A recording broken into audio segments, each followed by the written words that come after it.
बात करने वाला कि बिहार एसटीटी आवेदन को लेकर, ठीक है। जैसा कि पता है कि आपको इसका जो आवेदन है 8 से लेकर 16 सितंबर तक इसमें आवेदन लिया जाएगा। इसका जो रिजल्ट है 20 से 24 जनवरी तक आपको यहाँ पे जारी किया जाएगा, ठीक है। और यहाँ पे देखिए जानकारी बताया गया इस ये पेपर करने के माध्यम से, लेकिन इस वीडियो के माध्यम से बताने वाले कि इसमें आवेदन करने का प्रोसेस आपको क्या रहने वाला है, यानी किस प्रोसेस के माध्यम से आपको आवेदन करना होगा, डॉक्यूमेंट क्या क्या अपलोड करेंगे, फोटो और सिग्नेचर का साइज कितना आपको रहने वाला है, कितना के बना के अपलोड करेंगे, ठीक है। सभी जानकारी इस वीडियो के माध्यम से बताने वाला है। सबसे पहले हम बात करते हैं इसे अप्लाई करने का लिंक कहाँ से मिलेगा। तो लिंक पे आने के लिए सिंपल से आप गूगल खोलेंगे, ठीक है। आप सिंपल से यहाँ पे गूगल खोलेंगे और गूगल में लिखेंगे todayjobsearcher.com लिख देंगे, ठीक। searcher.com लिखेंगे, सर्च कर देंगे। सर्च पर जैसे क्लिक कीजिएगा पहला आपको लिंक मिलेगा। तो इसका इस प्रकार से वेबसाइट खुल जाएगा और आपको नीचे आपको लेटेस्ट अपडेट के नीचे आपको देखने को मिलेगा, ठीक है। और अगर नहीं मिलता है तो थोड़ा वेट करने के बाद फिर से ट्राई करेंगे। यहाँ पर देखिए बात करते हैं आवेदन करने को लेकर, आवेदन जो है किस प्रकार से करना होगा, जो कि इसको आवेदन की प्रक्रिया है। जैसे कि यहाँ पर देखें तो आप जैसे कि बताया कि एसटीटी के लिए ऑनलाइन आवेदन 8 से 16 सितंबर तक लिए जाएंगे और 4 अक्टूबर से 25 अक्टूबर तक इसका परीक्षा आपको लिया जाएगा, ठीक है। 1 नवंबर को रिजल्ट आपको जारी किया जाएगा। जैसे कि बताया कि लगभग आवेदन करने की जो प्रक्रिया है यहाँ पर जैसा कि देखेंगे प्रोसेस आपको बताया गया है कि आवेदन जो है किस प्रोसेस के माध्यम से करेंगे। तो सबसे पहले आपको यहाँ पे देखें तो रजिस्ट्रेशन करना होगा, यानी फर्स्ट टाइम आपको रजिस्ट्रेशन करना होगा। जिसे रजिस्ट्रेशन कर लेंगे, रजिस्ट्रेशन करने के उपरांत आपको जैसे कि रजिस्ट्रेशन आपका कंप्लीट होता है तो मोबाइल पर आपको यूजर आई डी पासवर्ड आपको भेजा जाएगा, यानी मोबाइल पर आपको यूजर आई डी और पासवर्ड आपको भेजा जाएगा। अब यहाँ पे देखिए सबसे पहले आपको रजिस्ट्रेशन आपको करना होगा, ठीक है। जैसे बताया कि प्रथम बार में आपको रजिस्ट्रेशन आपको करना होगा, जो कि न्यू कैंडिडेट वाला ऑप्शन पे क्लिक करके आपको रजिस्ट्रेशन करना होगा।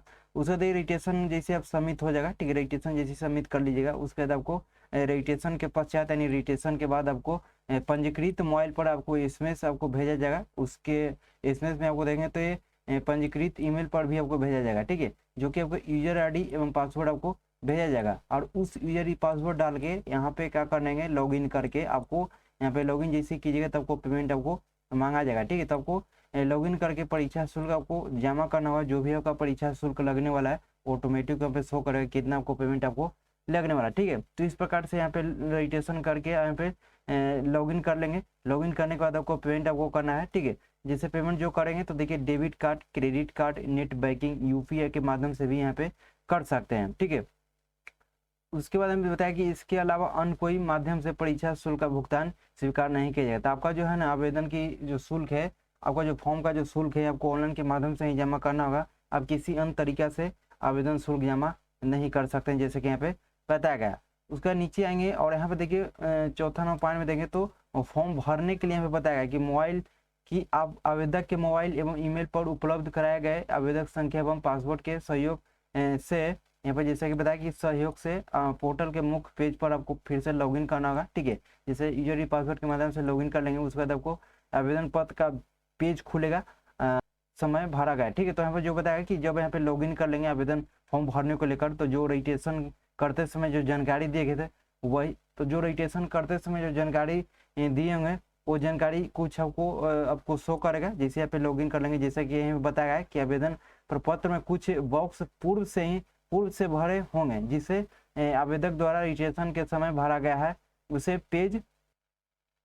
उस पेज पर अभ्यर्थी अपना व्यक्तिगत एवं शैक्षणिक विवरण भरेंगे। उसका देखिए चौथा पांचवा नंबर पॉइंट में देखिए फोटो आपको अपलोड करना है, जो कि रंगीन में आपको फोटोग्राफ होना चाहिए और यहाँ पर सिग्नेचर भी अपलोड करना होगा। उसका देखिए बताया कि भारतीय के फोटोग्राफ का स्कैन किया हुआ साइज जो 20 KB तक आपको यहाँ पे मांगा गया है, ठीक है। 20 KB से लेकर 50 KB तक होना चाहिए। एवं देखें तो यहाँ पर बताया कि 3.5 सेंटीमीटर इंटू 5.5 सेंटीमीटर आपको होना चाहिए। उसके देखिए हस्ताक्षर का जो बताया कि हस्ताक्षर जब यहाँ पे अपलोड कीजिएगा तो इसका साइज 10 KB से लेकर 30 KB तक होना चाहिए। तो उसके बाद आपको 6 नंबर पॉइंट बताया गया कि फोटोग्राफ यहाँ पर रिसेंट का होना चाहिए, आपको ज़्यादा धुंधला नहीं होना चाहिए, यानी आपको हाल ही का फोटो खींचा होना रहना चाहिए। एवं फोटो का जो बैकग्राउंड है आपको सफ़ेद होना चाहिए और हल्के रंग का होना चाहिए, ठीक है। एवं कैमरा के सामने का खींचा हुआ होना चाहिए, जैसे कि बताया गया। जैसे कि आपको जो फोटो के अभ्यर्थी का जो आंख है आपको स्पष्ट रूप से आपको चेहरा जो है ना दिखाई देना चाहिए, यहाँ पे जैसा कि पे लिखा गया है। उसका नीचे आएंगे और यहाँ पे देखिए सतवां नंबर पॉइंट में बताया गया है जैसा कि डॉक्यूमेंट अपलोड के बारे में कि क्या आपको डॉक्यूमेंट आपको अपलोड करना होगा। जैसे कि लिखा है कि प्रमाण पत्रों का अपलोड करना, जैसे अभ्यर्थी निम्नांकित प्रमाण पत्रों की अभिप्रमाणित प्रति अपलोड आपको करना होगा। जैसे मैट्रिक का देखें तो मैट्रिक का मार्कशीट और सर्टिफिकेट आपको अपलोड करना है, यानी सर्टिफिकेट और मार्कशीट दोनों अपलोड करना है। इंटर का मार्कशीट सर्टिफिकेट यहाँ पे मांगा गया है, स्नातक का मार्कशीट सर्टिफिकेट मांगा गया है, उसके स्नातकोत्तर है तो उसको भी यहाँ पे मांगा गया है। बीएड का प्रमाण पत्र यहाँ पे के बारे में बताया गया, अन्य शैक्षणिक योग्यता यदि है तो उसको यहाँ पर बताया गया है। सक्षम प्राधिकार द्वारा निर्गत आवासीय प्रमाण पत्र भी यहाँ पे बताया गया है, ठीक है। वो कास्ट सर्टिफिकेट यहाँ पे मांगा चाहिए, यानी एनसीएल सर्टिफिकेट आपको अपलोड करना होगा जो कैंडिडेट अत्यंत पिछड़ा वर्ग से आएंगे, ठीक है। वही अनुसूचित जाति अनुसूचित जनजाति से आएंगे उनको जाति प्रमाण पत्र यहाँ पे अपलोड करना होगा, जैसे कि बताया गया। वही देखिए नोट में बताया गया कि आरक्षण का दावा करने वाली विवाहित महिलाओं की जाति अतन क्रीमी लेयर रहित प्रमाण पत्र उनके पिता के नाम एवं पता से निर्गत होना चाहिए, ना कि उनके पति के नाम से होना चाहिए। जब भी यहाँ पे बताया गया कि विवाहित महिला आवेदन करेंगे और यहाँ पर जो भी कैटेगरी से हुआएंगे उस कैटेगरी के अकॉर्डिंग जो सर्टिफिकेट बनाएंगे तो सर्टिफिकेट का जो एड्रेस बताया गया है कि सर्टिफिकेट जो बनाएंगे उनके पिता के नाम से एवं पता के होना चाहिए, ये नहीं कि पति के नाम से आपको होना चाहिए, जैसे कि बताया गया है। उसके बाद यहाँ पे नीचे आएंगे और दिव्यांगता के बारे में बताया गया कि अगर विकलांग रहेंगे तो उसका सर्टिफिकेट आपको भी अपलोड आपको करना होगा। उसका देखिए भूतपूर्व सैनिक के लिए अधिकतम आयु सीमा में छूट का लाभ लेने के लिए उनका प्रमाण पत्र आपको अपलोड आपको करना होगा। तो ये आपका प्रोसेस आपको रहने वाला है। उसको देखिए बताया गया कि सबसे पहले आवेदन को सेव कर लेंगे और सेव करने के बाद आपको एक बार अच्छी तरह से व्यू कर लेंगे, ठीक है। अगर व्यू कर लेंगे व्यू देख लेंगे, उसके बाद आपको फॉर्म को फाइनल सबमिट कर लेंगे। जैसे कोई त्रुटि लगता है तो यहाँ पर देखिए एडिट ब्लॉक ऑप्शन पर क्लिक करके एडिट कर सकते हैं, ठीक है। उसके बाद आपको सभी जानकारी सही है तो आपको फॉर्म को फाइनल सबमिट आपको मिलते हैं फिर किसी नए वीडियो के साथ।